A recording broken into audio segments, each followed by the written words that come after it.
How's it going? It's Jessie from Jessie Marie Does Stuff here on FlossTube, and I am here on this Wednesday, April 11th, 2018, with my next update video. Can you believe it? We're back just a week later, just 7 days, not a month, not 6 weeks, 1 week. It's pretty great. So things we have to talk about today, I have 2 questions. I have my cross-stitch works in progress, as well as what I'm currently working on. Plans, we'll talk about it. I have 0 haul. I thought that my Fabric of the Month by Hand Dyed by Stephanie was going to be here yesterday, but it got lost in transit. It'll be here today. It's fine. It wasn't like actually lost. It just, I don't know, took a detour. Anyway, so that will be here today, but I don't have it to show you, and that's all I've got. I have a very short segment on books and then knitting, and we're going to talk about that here in really just a moment. About what happened last week. So yeah, so a few things to talk about, but I'll be honest, this is not going to be a movie. This is not going to be a Jessie Marie Does Stuff Productions kind of an event. This is going to be a quicker one. And I'm good with that because I really want to be stitching right now. I keep looking at the project. I really want to be stitching right now. This weekend, there isn't going to be stitching.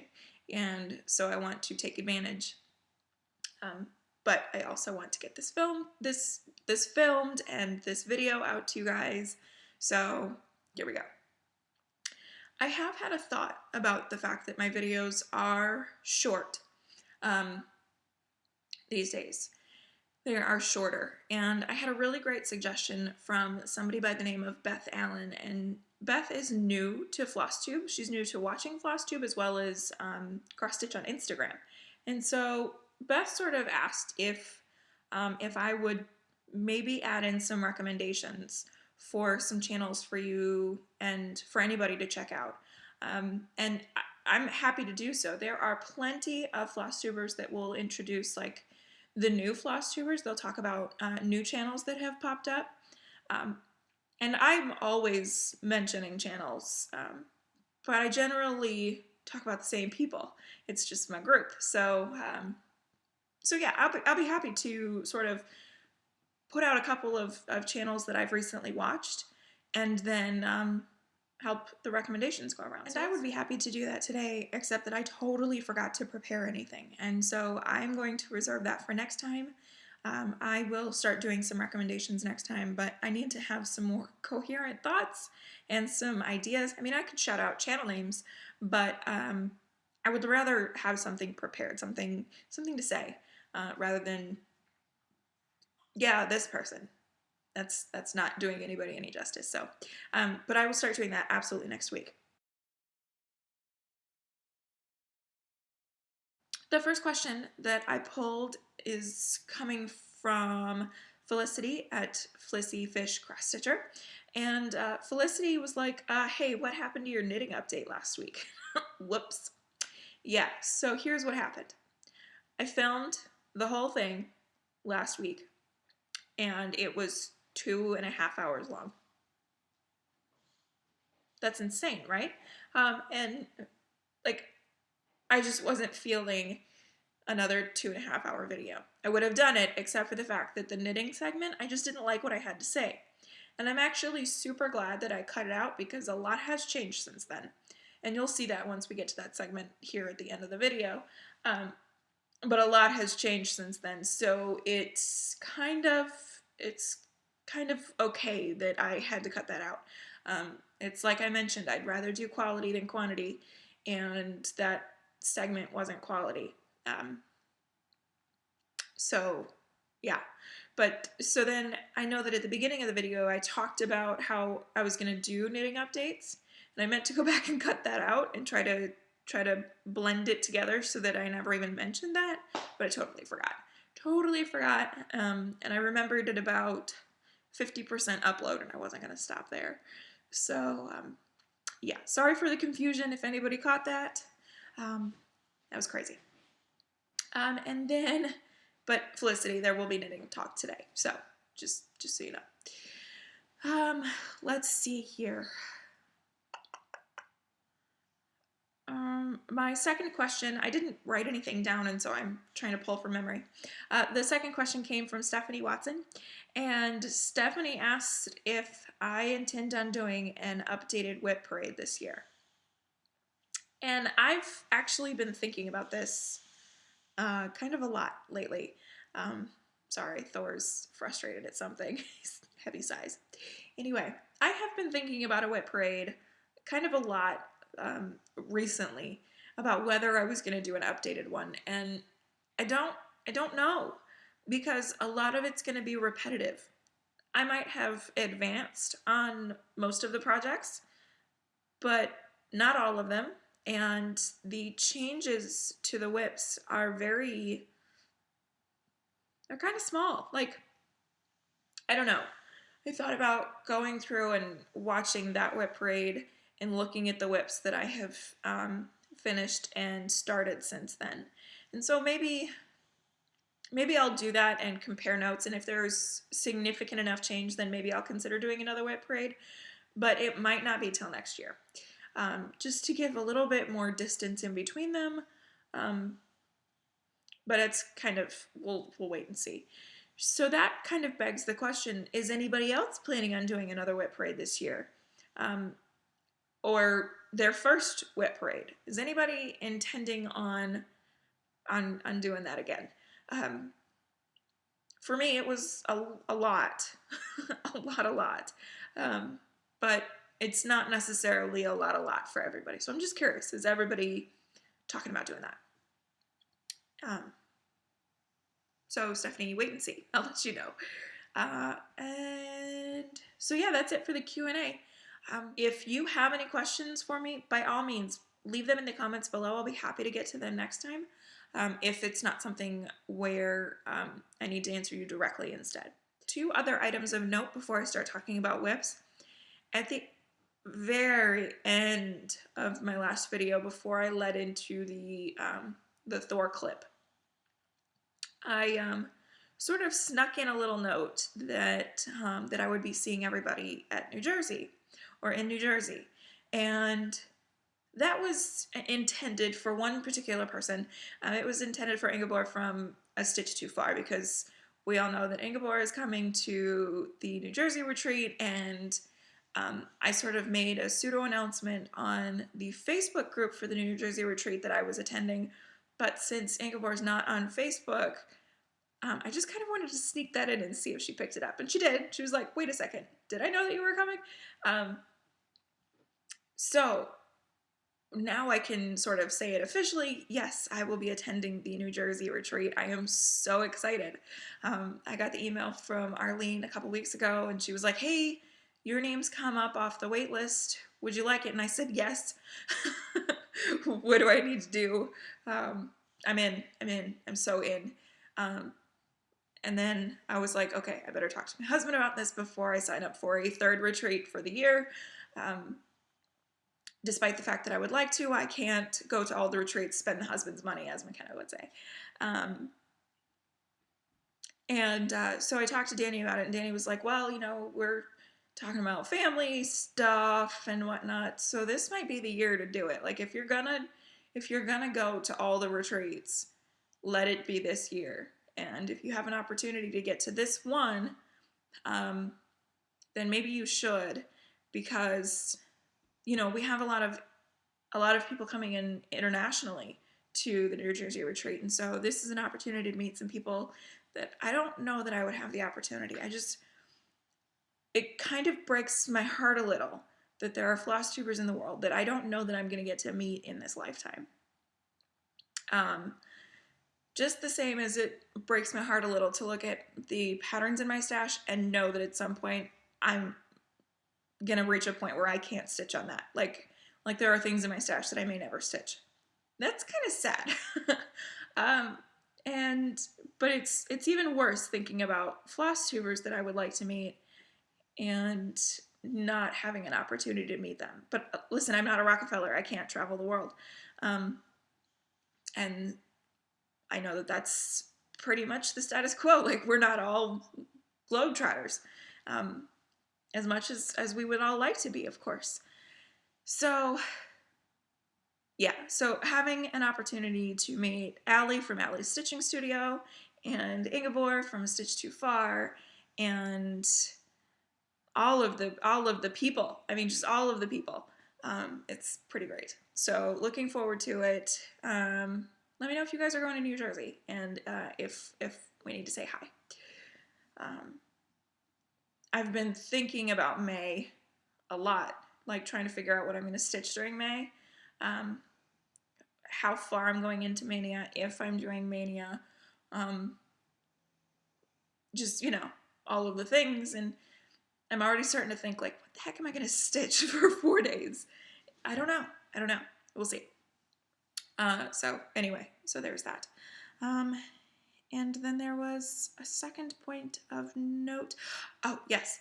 Speaking of Mania, if you are participating in Mania and you are publishing a video, I was talking to Sammy J about this a few nights ago.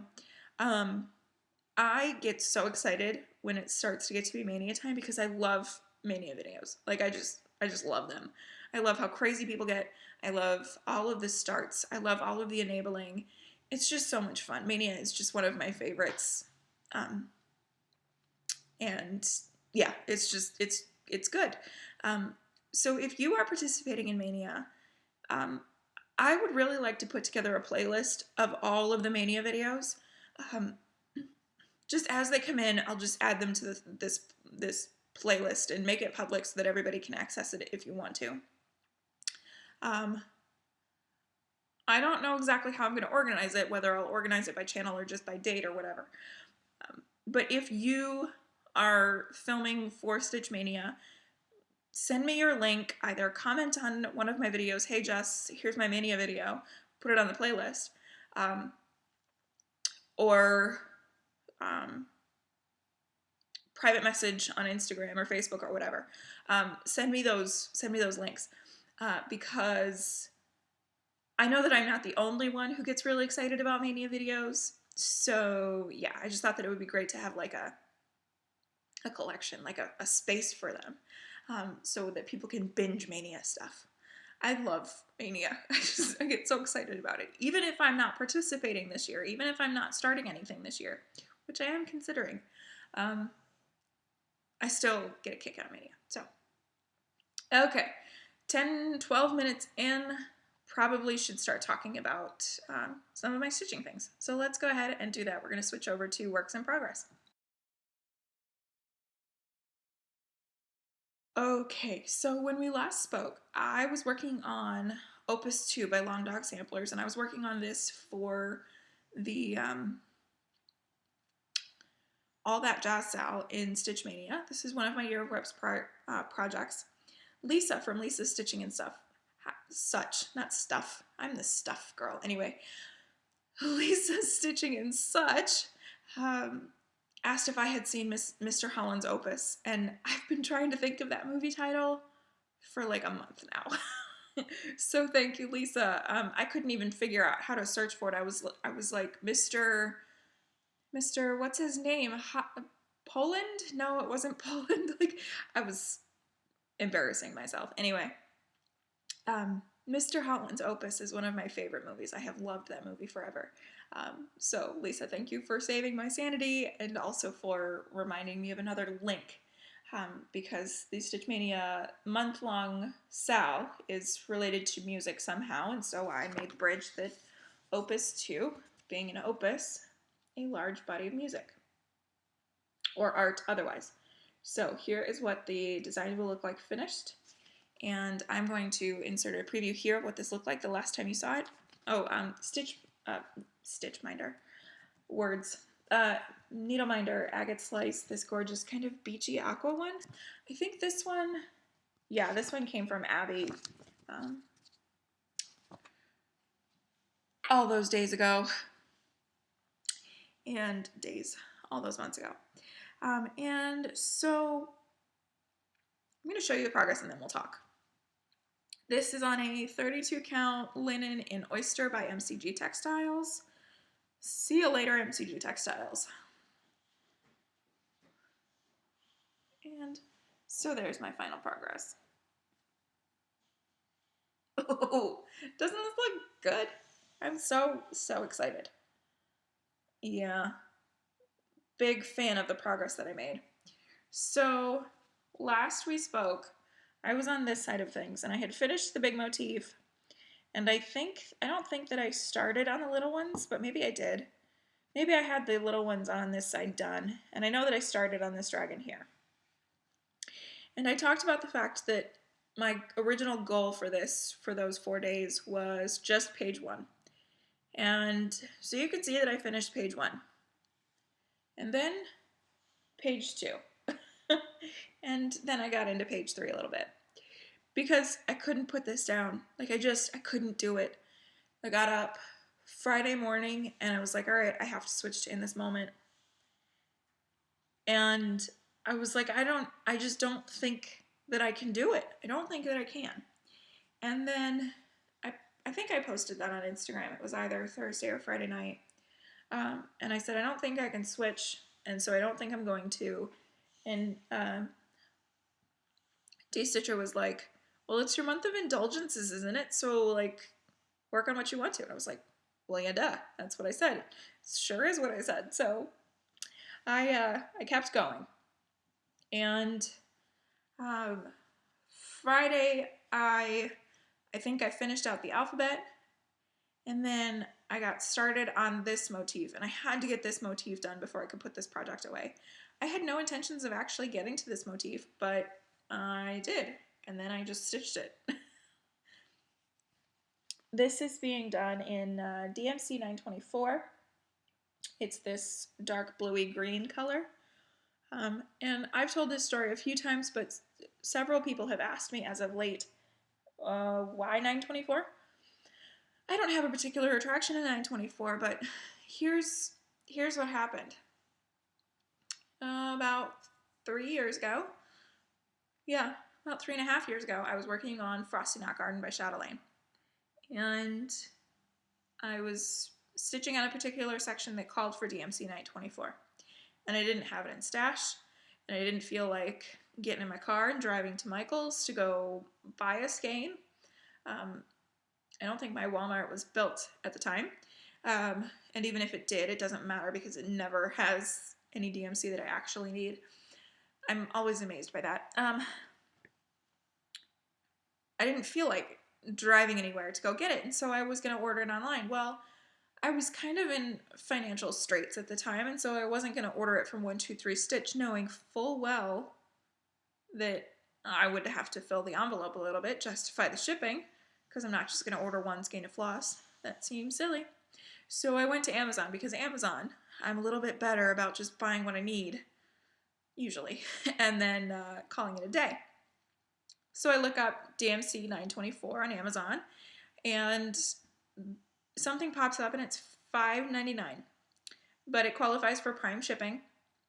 And so I thought, okay, well, that'll work. I'm going to spend $6 for a skein of DMC. That seems kind of silly. I mean, that's what, like 12 times? More than that, because at the time DMC was what, 42 cents? Anyway, it was an extraordinary amount of money for just one skein of floss. Well, as it turns out, I bought a box of DMC 924. So I just have to know that whoever packed up my order that day was like, what on earth? Anyway, so I got a box of 924, and I needed the thread for Frosty for like 12 stitches maybe. And I got, I think it was 15 skeins. Just something extraordinary. So when I sat down to plan out my long dog samplers after being so inspired by Naomi from Nay's Cross Stitch Needles, way back when, I was like, well, I've got 14 skeins of 924 here without a purpose, so let me go ahead and use that. So that's what happened. And so, yeah. So, let me see. I worked on this for, 7 days, I think? 7 days total. Not much on the first day. And I went through 2 skeins. 2 skeins of 924. And I'm not, super frivolous or super, Yeah, that's the right word. I'm not super frivolous with this. You know, I don't have long threads being carried. There's a couple. There's a couple. But by and large, not really long strands being carried. So, I mean, I did a lot of stitches. 3,600. Not bad. Actually, I think it was only 6 days. I don't know. Anyway, it was 6 or 7 days put into Opus 2. I feel so much better about the probability of getting this done this year than I did beforehand. I recently did the update to my album for Year of Whips, and I looked at the picture of before, and yeah, I need a few more of those really good stitching sessions with this, and I will see it done. And then I'm gonna have to find a new Quaker to start ASAP because I love this. I think that what took me so long is that I wasn't sure how I was going to stitch these big, rather circular motifs, either this one or this one. This one here in the center has definite direction. So does this one down here, and certainly that one down there. Like, you just stitch down. And I was concerned about these circular ones, about how I was going to make that happen. But I just did the same thing. I just stitched down. Like, it was no big deal. So anyway, so there's that. And I love this. Yeah, I love this. I'll tell you guys about this here in a second, but this almost came out again. The other day, yesterday, 2 days ago, whatever. So there's Opus 2, and I'll have to get back to that soon. So that was Saturday that I got the big motif done, and I finished out the length of thread that I had. And so I need to grab a new skein, and but it was like a really good spot to stop. I wasn't breaking into a new skein yet. I had finished out the last skein. Good to go. So this was on Saturday. So after I was done with Opus 2, I was kind of going, so now what? I was not feeling the full coverage. I think that I did it again. No surprise here. I think that all of that work that I put into Snow Castle is still fresh in my memory, and I was just not feeling like pulling out in this moment. And being the month of Indulgences, I'm not going to work on something I really don't want to. So I pulled out something that I did want to work on. And what I did want to work on was a new start. And this is the Little Red Barn. This is part 1 of the Farmhouse Christmas collection. And this sweet little cow minder is the farmiest minder I have available. So I'm gonna have to do some shopping. That was from Kate at No Name Needle Minders. It was like a free gift. So yeah, there is that. And I decided to start this on the fabric that I had purchased for it. It is a 32 count Belfast in flax by Zweigart. And so I'll show you and then we'll talk. Like boys. Oh good, you can see that. So I didn't get very far, as you can tell. Because stitching with just white, or as the case may be off-white, gets boring real quick. And so, but I was terrified starting this on this fabric because I was afraid that it was too light. And it still might be too light, but I think that once I get the other colors in, for the barn and for all of the other details, I think that it'll be okay. I have been scouring the Facebook group for this, the LHN Farmhouse Christmas Owl something or other. Whatever the group is called, I've been scouring it looking at fabrics. And a lot of people have chosen these sort of more bare neutrals. And flax is such a natural color that I thought that it would be really thematically appropriate for Farmhouse Christmas and sheep, and just giving me the thought of fleece and like raw fleece and like natural products. So I think it's okay. We'll see. This is not the called for color. It calls for Bamboo by Classic Colorworks. And sorry guys, my nails are atrocious right now. It calls for Bamboo by Classic Colorworks, and I got the thread pack through 3 Owl Threads. But I've decided that I'm not doing the bamboo. I'm not using it. I think that my plan for this series, once I'm finished with it, I'm either going to sell it or give it away, and I'm going to send the bamboo along with it. I'm using the other colors, and so those won't be available for whenever this happens. But the bamboo I'm going to send along, because I just don't like stitching 1x at a time with white. It drives me crazy. I know that you don't have to do it 1x at a time, but it's my preference. And there's a lot of white in this design. I think there are 7 skeins of bamboo. So I'm using 3865. And the reason I'm using 3865 is that it is a softer, more off-white color. Which, again, leads me to think about the sheep and wool and natural fibers, undyed fibers. And so white is kind of unnatural, but off-white. Off-white is closer to natural. So that's what I'm doing, 3865. Plus, who likes stitching with white? I sure don't. So there's that.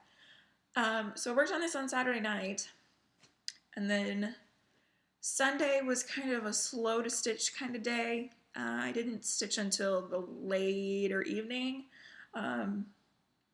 You'll understand that a little bit more here in a minute. Because I was knitting and just to not delay suspense any further. And then Day and I went out to lunch, and so finally I pulled out a project to stitch on, but it was like 6 o'clock in the afternoon or evening. And, excuse me, I didn't feel like working on Little Red Barn anymore. Even though I thought it would be really cool to start and finish that in about a 24-hour span, but that was never going to happen. So, again, keeping with this theme of the Indulgences, and it was Sunday, so I had to work on my spooky countdown by the Primitive Hare. And so you'll be seeing a preview here of what this is supposed to look like finished. I don't think I put that in last time, so sorry about that. But we'll be sure to do so this time. And then also a preview of what this looked like at the last time you saw it. So I was midway through the 3rd block when we spoke last. And so let me go ahead and show you what I've done. This is on a 32 count Belfast in Gingerbread by Hand Dyed Fabrics by Stephanie. And the first thing you're going to notice is that I have ripped out that border bit. And then you're going to notice that now I have 5 blocks done. So not only am I caught up, but now I'm ahead of the game. Well, mostly done. This last one needs more of a backstitch line, but I don't really like to tie off backstitch if I'm not tying it off into the back of actual stitches. This fabric changes the color so much, I turn blue. So once I stitch in this block, then I'll backstitch the tops of these 2 and have some place to tie those in. So anyway, yeah, I got the 5th block stitched, not backstitched, but stitched. There's hair in my mouth. I'm still undecided what I'm going to do with this top border, and so I haven't progressed any further down this top block because I want to figure that out first. I kind of have an idea. I'm thinking like 1-stranded Algerian eyelets so that it kind of looks like spider webs. I've also had the idea of doing 2-color rice stitches because I like rice stitches. They're kind of pretty. So we'll just have to see. I'm going to play with it a little bit. So yeah, so let me go ahead and fold up and zoom in and show you what I did. So I finished out this 3rd block, and like I said, it's mostly full coverage, but it turned out really good. It's really, really cute block. And then the next one I'm like obsessed with. I just love the simplicity of it. It's so simple and still so effective. It's awesome. Gosh, the colors are so weird right now. I did the date in Spanish Olives by Threadworks. I know that I had talked about doing the numbers in purple, and I still am doing the numbers in purple. That Witch's Socks that you see there by Coloring Cotton. But the date I wanted to keep green, and I didn't want to make that purple because it changes the tone by using this bright, happy purple to this sort of, I don't want to say morose, but maybe that's the word, ivy. So it sort of changes the mood, switching between those two tones. So I kept it with the ivy colored green, the Spanish Olives. And then the dark gray that you see for the tree limb, and then also for this headstone over here, that's the DMC called for. I really don't have much in the way of a gray hand-dyed cotton for a substitute, so I just went with the called for DMC for that one, and I'm okay with that. This headstone here is kind of interesting. So that is done in Lunar Eclipse, and I believe that's a classic Colorworks, if memory serves. And I was just stitching away, not paying attention, and then I realized that I was doing all of the one leg and then all of the other leg. So I wasn't doing one X at a time like you're supposed to, or like they say you're supposed to for these hand-dyed. But I don't hate it. Like I don't hate the effect. I think it looks kind of nice. There's definitely like some weathered darker sections in the thread, the way that it's stitched like that. But it's subtle, like it's quieter. It's not as what's the word I'm trying to come up with? It's not as sudden, the color changes. So I like it.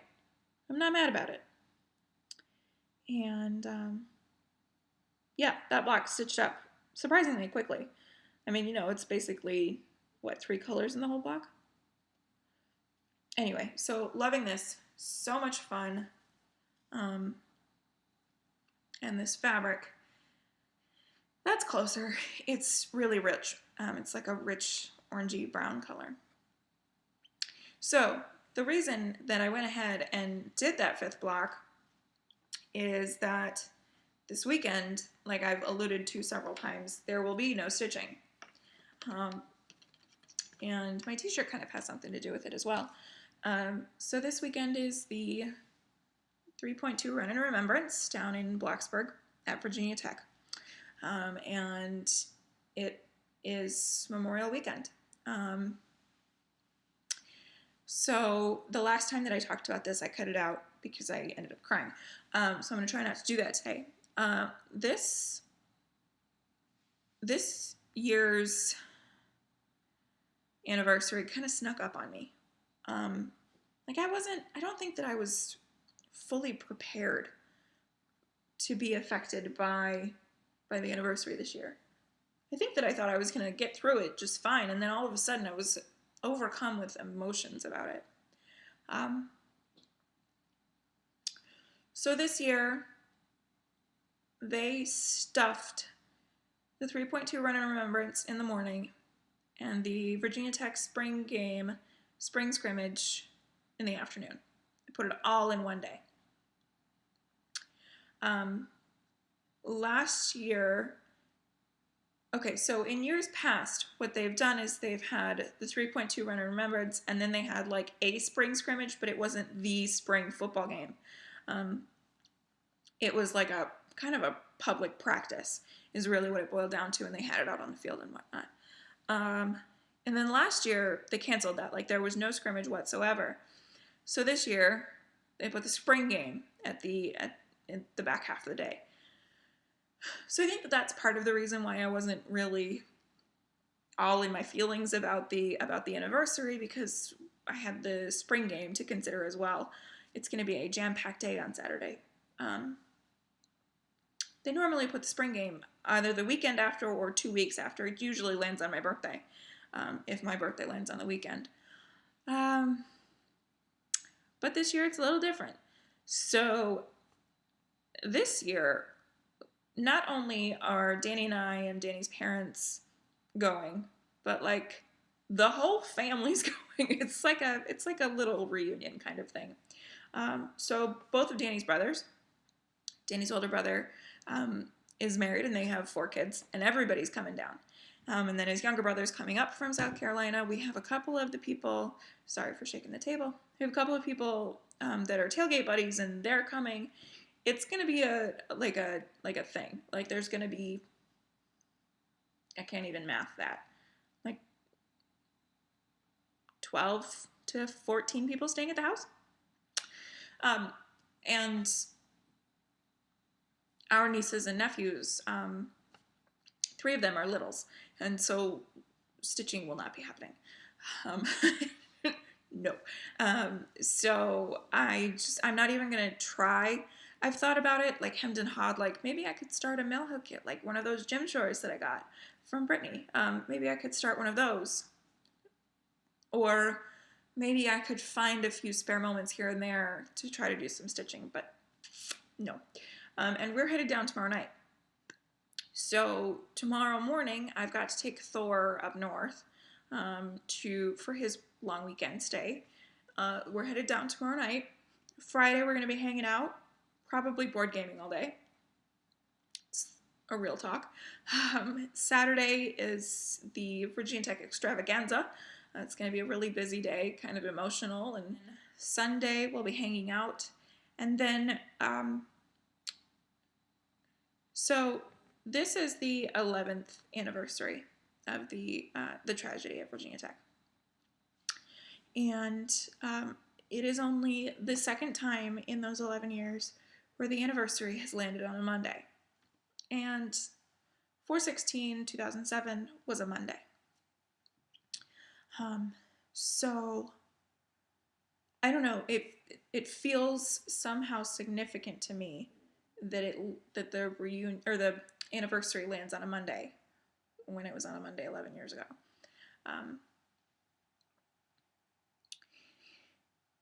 And so originally we were going to, campus has a moment of silence on the morning of the anniversary, the particular anniversary. And so we were planning on going to that. But I don't think that I need that. I want it, but I don't think that I need that. I just need a few quiet moments to myself on campus. I don't need to be there for the moment of silence. And so I think that we're planning on coming home on Sunday, but after we like take our time about it, and we go to campus on Sunday afternoon, and just spend a few quiet moments reflecting and whatnot. So that Monday we can have kind of a day off, and I can have whatever emotions I'm going to go through on Monday. So no stitching this weekend. No stitching on Sunday. On Monday, we'll see. We'll see what happens. So that is that. That's why I'm wearing my Hokies United shirt today. Hokies United. Because it's anniversary weekend. Okay, I did better this time than I did last time. So let's go ahead and move on. And we will talk about what I'm currently working on. So I worked on Spooky Countdown for 3 days. It took me 3 days to do that because, like I said, I didn't start stitching until very late on Sunday. On Monday, I was still a knitting fiend. And then yesterday morning, I finished up that block, and that was all of the stitching I did for the rest of the day. So at this point, my rotation is just being totally ignored, and that's okay.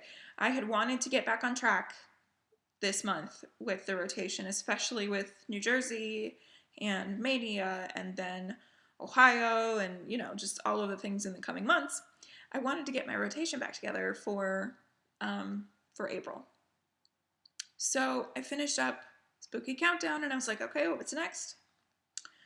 And yesterday I didn't think I was going to stitch in the evening, and I didn't, so I was right about that. Today I'm filming. Tomorrow we're traveling. I'm either going up north to take Thor or we're headed down to Blacksburg, so there may not be any stitching tomorrow. So I didn't want to pull anything out and like be bummed out that I didn't get a whole lot done, because there are things happening, life and stuff. And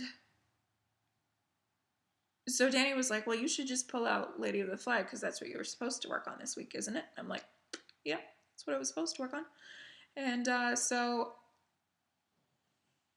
I was like, but I don't know if I really want to do that because like 2 days, maybe progress.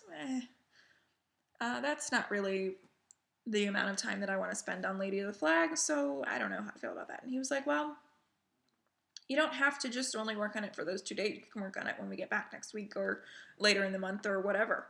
And I was like, you're right. He was like, plus, what else are you going to work on? I was like, well, I don't know because I've been thinking about it all day. I can't figure out what I'm going to work on for these 2 days. So in the end, I chose Lady.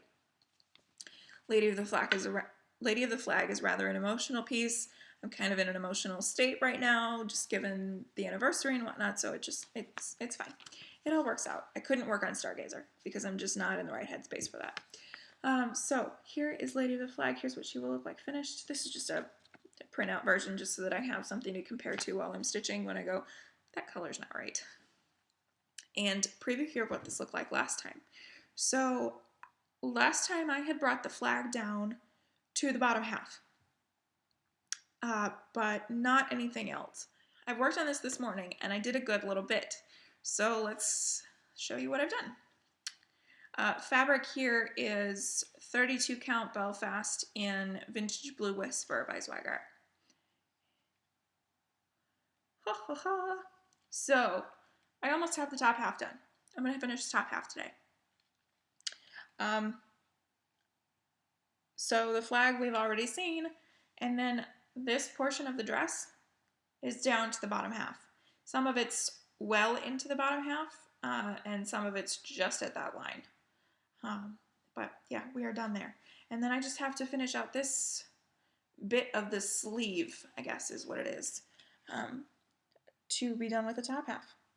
I also didn't backstitch her neck and shoulders last time that I was up the top there, so I'll just have to do that when I head back up to do Krennic and beads and whatnot. This is joyful to stitch. It just makes me so happy. I sat down to stitch and I went, all right, it's time to get bored with yellow. And I'm not there yet. Like I'm not bored of the yellow yet. I've only stitched on it for what, 2 hours this morning, but nonetheless, I'm not bored with it yet.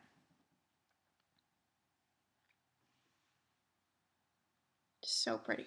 So pretty. Lots of work left to be done. So my end of April goal was to have the top half done. I'm going to see that through. That's no question. So then I just have to math out what my goals are moving forward for the rest of the year, so that I can finish the stitching by November so that I can bead in December. Still a ton of work left to do. The body of the dress, I mean the bulk of the dress is at the bottom there, so lots to do.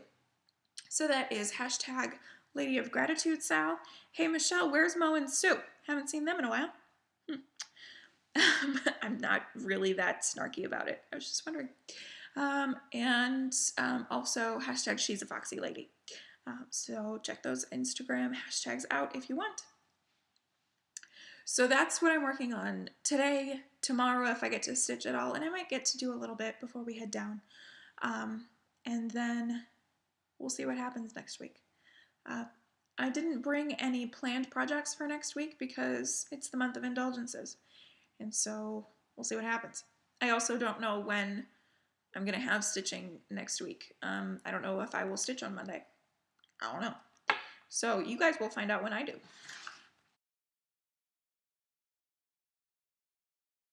So I've been thinking about books lately, and about how I haven't read really anything since January. I keep trying to read something and then I just sort of fizzle out and lose interest. So, you're going to have to follow me on this one. Sarah J. Maas posted on her Instagram feed like a week, maybe 2 weeks ago, that she has some information on the upcoming film adaptation for A Court of Thorns and Roses. I have talked about this book several times in several different avenues. It is a new adult Beauty and the Beast retelling. It's a fantasy series. The first book is Beauty and the Beast retelling. The second book is supposedly a little bit Persephone. And I don't know about the rest of the series, but it has been optioned and picked up, and it's supposedly going to be a film. These things happen all the time where stuff falls through, or the market group isn't interested, or whatever. But I have a feeling that this is going to be a film. And so I got really excited. And I thought, okay, I would really like to read the rest of the series. But so I haven't read the second book yet, despite sort of forcing it on everybody. I haven't read it yet, Court of Mist and Fury. I've had it since release day, but I haven't picked it up. It's a big book. It's kind of a chunky book. And my not reading these days, it's kind of hard for me to jump in feet first and go for a big book when I can't even pick up a short book these days. And so I thought that's not the way to go. So in this, thinking about really good books and good series that I have started, but I haven't finished, I sort of transitioned over to Gemina. And Gemina is by Amy Kaufman and Jay Kristoff. And it is the second book in the Illuminae files. And the first book was called Illuminae. The third book, the final book, came out, oh gosh, was it earlier this year or was it at the end of last year? I can't remember. Obsidio. That series is finished. These are also big books. The first book is 600 pages. But it is, and I couldn't find my physical copy of it. It's multimedia. It's a dossier of emails and interviews and, like a Wikipedia page, or as they called it, a Unipedia, because it is a space opera. It's a young adult thriller space opera. And it's so good. It's so good, this series. I did not start reading Gemina because it's been 3 years since I read Illuminae, and in order for me to jump into Gemina, I felt the need to read Illuminae. Now, Gemina follows different characters, but I kind of wanted to be back in that mindset of Illuminae before I read Gemina. Gemina is another one that I've had since release, and I haven't picked it up yet. So my thought was, let me go back and reread Illuminae. Well, then I thought, well, this is perfect, because my favorite way to reread books is by audiobook. And the audiobook is a full cast. So they've got different people playing the two main characters and some of the secondary characters and Aiden, and it's so good. It's like a full production, this book on audio. How do I know? Because I started reading it. I started listening to it. And people have talked about the audiobook for this series and about how it's not really the greatest way to read it. And it's so true. It is not the best way to read it, because there are Easter eggs all over the print version. There are authors, other YA authors' names who are tossed in just for fun. And it's like a reading experience, these books, because it's just so different than the traditional novel. So But as a reread, it's kind of different. It's a different situation. So if you're like listening to me talk about this book and you're like, I want that, please do yourself a favor and start with a print version. Preferably hardcover if you can find it. But if not, it's okay. The paperback has got most everything. I wish that I could find my physical copy so that you guys could see this. It's a cool experience of a story. And so, but I'm listening to the audiobook as a reread, and it's a really great audiobook. It's just not best for a first time. And then I'm going to start Gemina when it's done, and once I can unbury my copy of Gemina. I know where it is, I just have to get to it. So anyway, so there's that. A couple of weeks ago, we had a random 80-degree day. I think it was 3 or 4 days after our last snowfall. Kind of weird, right?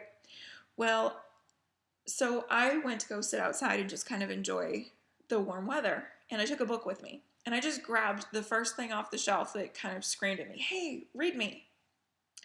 And so I'm not going to talk about this because I've read approximately 3 pages. I'm not going to talk about it much. But this is The Final Empire. This is Mistborn book 1. And so most people call this Mistborn.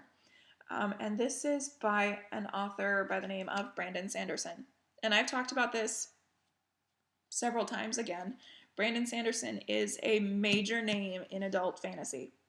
This is not a Lily Reed, by the way. Neither is Illuminae. Not Lily Reed's. Sorry, Lily. I'm trying to get to some things that are more your speed, and I will once I get my reading bug back. Anyway, this is adult fantasy. It's not young adult. It's not new adult. This is adult fantasy. And I was originally drawn to this by this little tagline right here. It says, "What if the Dark Lord won?" This is something that is one of my favorite things that some authors will do. They will explore what happens if the good guys lose. Because the good guys always win. I mean, they always win, right? It was the alternate ending that I wanted for Harry Potter.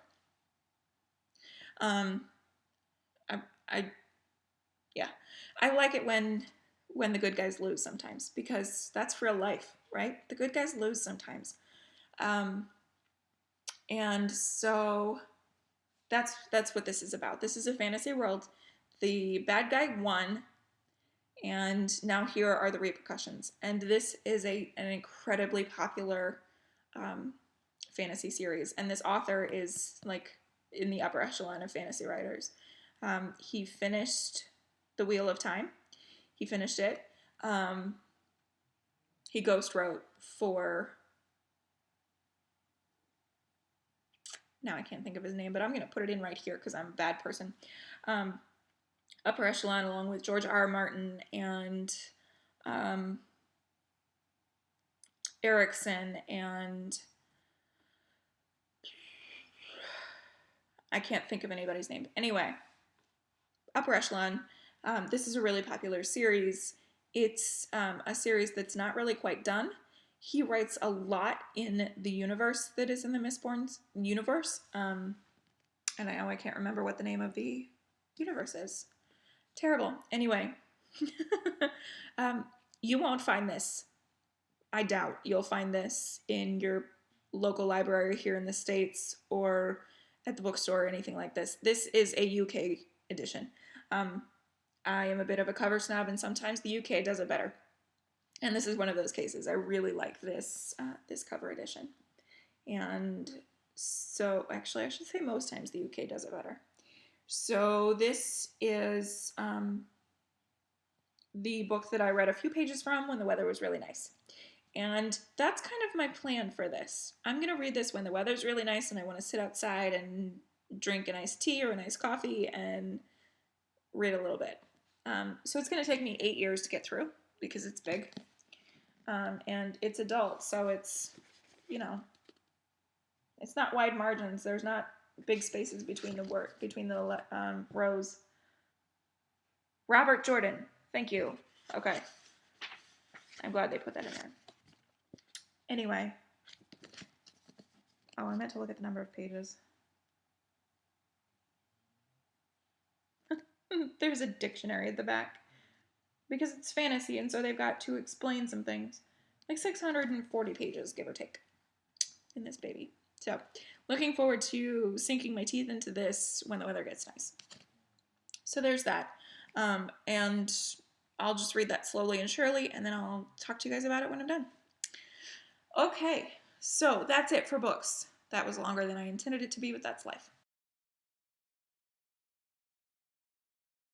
We're switching over to knitting. One of my favorite shawl designers, I wear her stuff all the time because I have knit several of her things, is Helen Stewart of Curious Handmade. Helen is a prolific shawl designer, and she got together with Kristen of Volenvine Yarns, and also the Yarngasm podcast, and they collaborated on a 3-color shawl design and released it as a mystery knit along, and it's currently an ongoing mystery, so I have no idea what this thing is going to look like finished. And if the collaborators wasn't enough for me to be like, yes, me please, then the theme certainly did me in hook, line, and sinker. It's called the Impressionist Mystery Knit Along, and so it's basically based on the movement of art, Impressionism. Think Claude Monet. So that intentional brushstrokes. A lot of people are referencing Afromov, Leonid Afromov, which we all know that is an artist that Heaven and Earth Designs charts. His work is like modern Impressionism. So in order to achieve this Impressionism look, they recommend that you use yarns that are variegated and or speckled. And I'll be honest, a lot of times I have a really hard time working in my speckled yarns in projects because I'm more of a lean towards the tonal semi-solids. And so speckles, I have a hard time, like, I want to use you. And so a shawl that is built around speckles, I'm in. So there's this colorway from Madeline Tosh that I've had my eye on for forever. And not forever, I think it's a last year's new colorway. And it's speckled. And so I haven't purchased it up until this point because I wasn't sure what the heck I was going to use it for. So I got the details for this mystery knit along, and I was like, there's my opportunity. I'm going to get that, finally. And so I did. So this is Madeline Tosh Merino Light, and the colorway is High-Low. Real simple. It's pinks and purples and neutrals. And, oh yeah, black speckles. Yeah, there's that. So I'm going to do what I haven't done before. And if I can get this yarn butt through there we go.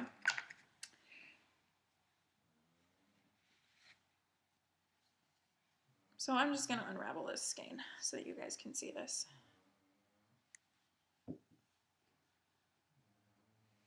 So the speckles look like they're pretty centrally located, like they're right there. There they are. But it's like deep black speckles. And I don't know why, but this skein of yarn, oh, there's 2 of them. Okay, so that's good. There's more speckles than I thought. So there's a section of them there. This skein of yarn has had my attention for forever. And now I'm going to try to wind it back up. I'm never going to get it as tight as they had it because that was kind of insane.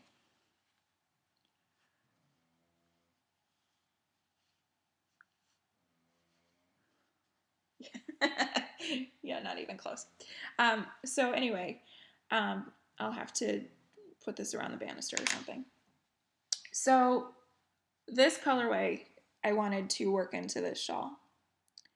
And I hemmed and hawed, and I consulted as many experts on the subject as I could. on how to figure out how to make this work. So the thing about it is that they ask that you pick something that is a light, a medium, and a dark, and it doesn't necessarily have to fade. You can make a fade if you want, but you can also go with just a light, a medium, and a dark of colors that play well together. And so this to me is a light. It's a light color. And I really do not have the stash for this to be my light color and for me to be able to come up with 3 colors that play well together. I posted what I thought I was gonna do on Instagram stories, and I asked a poll, and I said, do you guys think this is gonna work? And it was this. It was Hedgehog Fiber's birthday cake, and it was Malabrigo Mechita in Musas. And I was, it was the closest thing that I could come up with. So this is a soft pink with some maybe purple hints to it. Birthday cake is purple with, it's like a lavendery purple with speckles of blue and hot pink and then some other random speckles in it. And then Musas is all over reddy purple. And it's more of a variegated than a speckled. So I had 2 speckles and then a variegated. And I did not love the combo. I posted it asking for recommendations, what you guys thought, and the overwhelming response was, yeah, these play well together, but I wasn't convinced. So I asked everybody's opinion, and I was like, you're wrong. I didn't love it. And so I canceled it. So then last week while I was talking about it, I thought I had found an alternative. I thought I had found something that would work. And so it was high-low birthday cake and then Malabrigo Mechita in water green. And water green is just, I mean, it's exactly what you might think. It's like a minty green blue color. And so I thought that that would work as my dark. This would be my light, birthday cake is my medium, water green is my dark. Because it's a little darker. So there's this trick in the color world, I guess. I keep trying. I keep wanting to fix it. I'm going to actually drape this over the chair so that I'll stop messing with it. There's a trick. If you are trying to put together a 3-color shawl, you lay the 3 yarns next to each other in the order that you think you're going to work on them, take a picture, and put on a black and white filter. And what that will show you is where they all line up in saturation or hue, I'm not sure. But this was a really, really great resource for this particular shawl because it would show you which one was your light, your medium, and your dark. And what I found was that I had my light, which was high-low, and then medium was birthday cake, and then medium, almost lighter, was water green. And that was not going to work for me. I wanted something that would do what it was supposed to. I wanted it to have enough contrast, but also to be darker. I wanted it to be a dark shade like they had asked for. And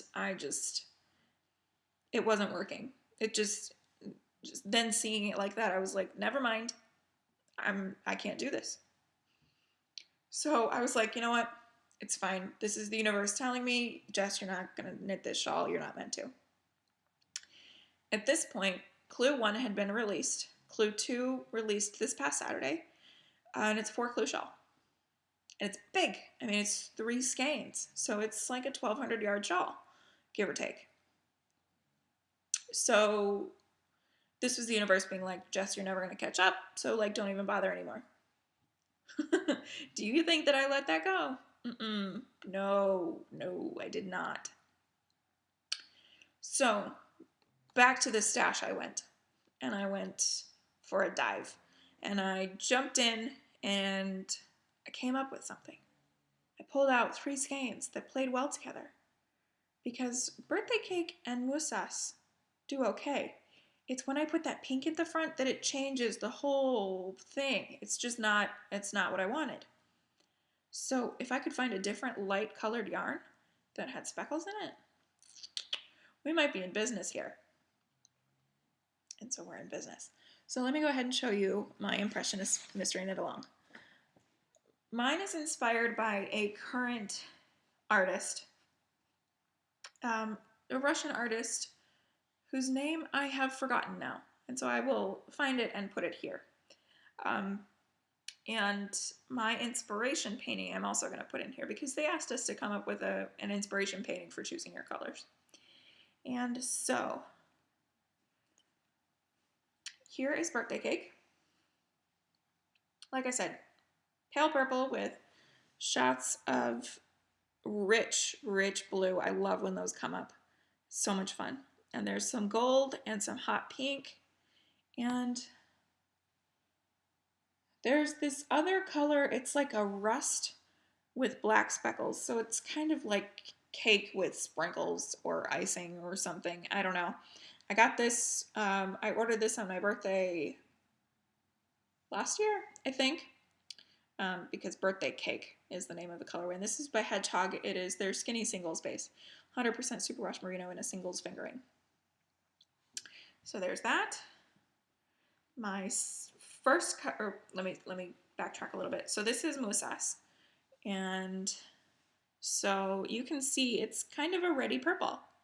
Now it looks different in the ball than it did in the skein, but it's still definitely more leaning purple, and there are some blue bits in there. You can see that kind of when I back up here. And this is Malabrigo Mechita, which is also 100% superwash fingering single ply. There are some people, some very brave people in the world who will mix a plied yarn with single ply, and I'm just not at that level. Like, I can't do it. There is a texture conflict in my head that I cannot get over. If I'm going to do singles for 2 of the yarns, then the third one's going to be singles as well. So that kind of limited my yarn choices a little bit. And so here is my color number 1. Here is my light. And this is gorgeous. So this is Madeline Tosh Merino Light, 100% superwash merino, fingering singles base, and the colorway is Salt. And it is basically vanilla ice cream with sprinkles, but like not enough sprinkles to actually call it sprinkles. It's like you got this vanilla ice cream from the ice cream shop and they had like 12 sprinkles left. So there's not a ton of speckles in this. There are some, and they're multicolored. They're mostly blue and orange, and there's a few pink ones. You can kind of see right there. So these two together are cake and ice cream. Like cake and vanilla ice cream. And this makes me so happy because it's not quite a fade, but it is definitely a true light to medium to dark. That is for sure here. So I have been knitting on this like an absolute mad woman. And I'm almost done Clue 1. Clue 1 is the biggest. So when I finish Clue 1, I will be 30% done with the shawl in total, which is good. And then the next 3 clues get progressively smaller because the rows get longer. This is a crescent shape, and in order to achieve a crescent shape, you get increases on both sides, both the right side and the wrong side. So here's where I'm at. So we started down here, and we didn't do a garter tab cast on, which is shocking, if I'm honest, because shawls always start off with a garter tab cast on. So if you're like, I want to knit a shawl, but I don't know how to do that garter tab cast on, this is a good one. And so starts down there, and then we knit in garter stitch for a good long while with color A. And so there you can see the speckles a little bit more. There's some sprinkles in there, but it's not a ton. And then we started working in color B in stripes. And then there are some eyelets. Can you see those right there? Yeah, so there's a row of eyelets there and a row of eyelets there. So the thing with speckled and variegated yarns is that it's not a great choice for lace, generally speaking, because the lace, those holes get lost in the more wild yarns. And I mean, I had to stretch them out for you guys to be able to see them because like we've got this shot of blue and this shot of pink up here. So it's a design element that they chose. It's okay to use a speckle. It's okay to use a wild variegate for this because apparently it's okay, I guess. The way that it's going to work out, it will be just fine. Supposedly. I don't know. The lace gets to be a little bit more intense as I get further up. So we'll see what happens. So I have, I think, let's see, I have 9 more rows to go on Clue 1. So I have a few more rows of birthday cake, and then I work in the moussas, and then we'll go from there. Oh my goodness, this is pretty. It's working out so well. Because it's in garter stitch, I follow their recommendation to put in a stitch marker on the front just to make sure I knew what the front and the back were. Because garter stitch, it's hard to tell. And with the way that these increases are, I'm not giving away the secret sauce. These increases, if you forget it, good luck to you. And so you can see that up until I started doing the stripes, it would have been impossible to tell the front from the back. So, yeah. So this is my obsession. I'm digging this. I am out of space on my needles. All I had left was a 50-inch cable, which is absurd. I don't know what I need a 50-inch cable for, but I bought one, and this 22-inch cable. So I guess I'm moving to the 50-inch because that's what I've got available. Oh my gosh, I love this. And I love the cake and ice cream. This is my month of indulgences, and I'm knitting cake and ice cream. And this will just be my icing. I'll just have like rich, dark purple icing for the muses, which is what moussas translates to in English. So there is that. And this is being knit on US size 6 4mm needles for those who are so inclined and so interested. So I'm going to go ahead and move that over there. I'm so glad that I was able to make it work. I'm a little bummed that I bought high-low because I'm trying to knit from stash. So I'm a little bummed that I bought the high-low and wasn't able to make it work, but that's okay. High-low is meant for something else. I'll figure it out. The good news with high-low is that it's a speckle, and people are really into speckles these days.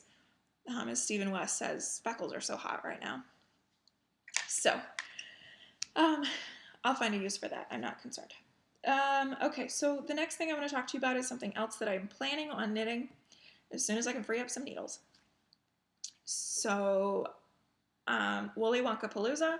I totally failed March. My hat is sitting in exactly where it was the last time I showed it to you back in early March, because I haven't got the cable needle that I want. So that's where it is for now. The prompt for April is white or sparkles and or a shawl. And so I'll be doing both. So finally, for the first time this entire Woolly Wonka Palooza, I am knitting with Ann P's yarn with Woolly Wonka fibers. And not only that, but I'm making them work for an Ann P shawl. So let me go ahead and show you the yarns real quick. Could you even? I mean, can you even? So these are gorgeous. Oh, you can see the sparkle. Okay, good. So these were a wonderful, beautiful, holy crap, Anne. I can't believe you did that. Thank you so very much level of a gift. So they're upside down. So this one here is Copper Pennies. Copper River. Whoops. I was using the thread Copper Penny earlier. This is Copper River. The speckle dye is Asters. Ugh, you see that sparkle? I love that. And this is where the sparkle really shows up. This is Blackberries. So good. So this is Willy Wonka Fibers base Arian Rod sock. It's 435 yards. It's fingering weight. And it is 75% superwash merino, 20% silk, 5% glitter. Oh my gosh. So while I was going through the agony of trying to figure out my Impressionist mystery knit along, I happened to have these laid out on my desk just like this. Oh look, a light, a medium, and a dark. And I almost cast these on for my Impressionist mystery knit along, because we also have a speckle and then some semi-solid, so the lace might show up a little bit better. They're tonal, but still, nonetheless. So I almost cast these on as my Impressionist mystery knit along.